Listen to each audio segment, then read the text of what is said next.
আমি আবারও বলছি, গাইবান্ধা জেলার সুন্দরগঞ্জ থানার কাপাসিয়া ইউনিয়নের ৪ নং ওয়ার্ডের ভোরের পাখি স্কুলের লগে নদী ভাঙ্গন শুরু হয়েছে। নদী ভাঙ্গনের সময়সূচি আজ দুপুর ১ ঘটিকার সময়। স্কুলের সামনে দক্ষিণ সাইড ঠিক আছে, উত্তর পাশেই প্রচুর পরিমাণ নদী ভাঙ্গন শুরু হয়েছে। আমাদের নদী ভাঙ্গন যে জায়গার ছিল হাঁটু সমান পানি, সেখানে এখন অথাও পানি।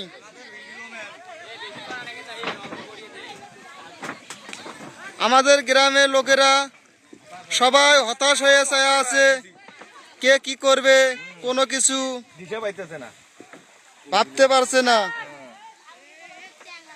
আমাদের এলাকার ভাইয়েরা দেখছেন একবারে ভিটার লগেই কিরকম ভাবে আমার একটা 30 ফুট লগি তলে যাচ্ছে। এই মুহূর্তে আমি নির্বাহী কর্মকর্তা, পানি উন্নয়ন বোর্ড, এলজিডি সকল কর্মকর্তাকে ভোরের পাখি স্কুল বাঁচার জন্য বিশেষভাবে আহ্বান জানাচ্ছি।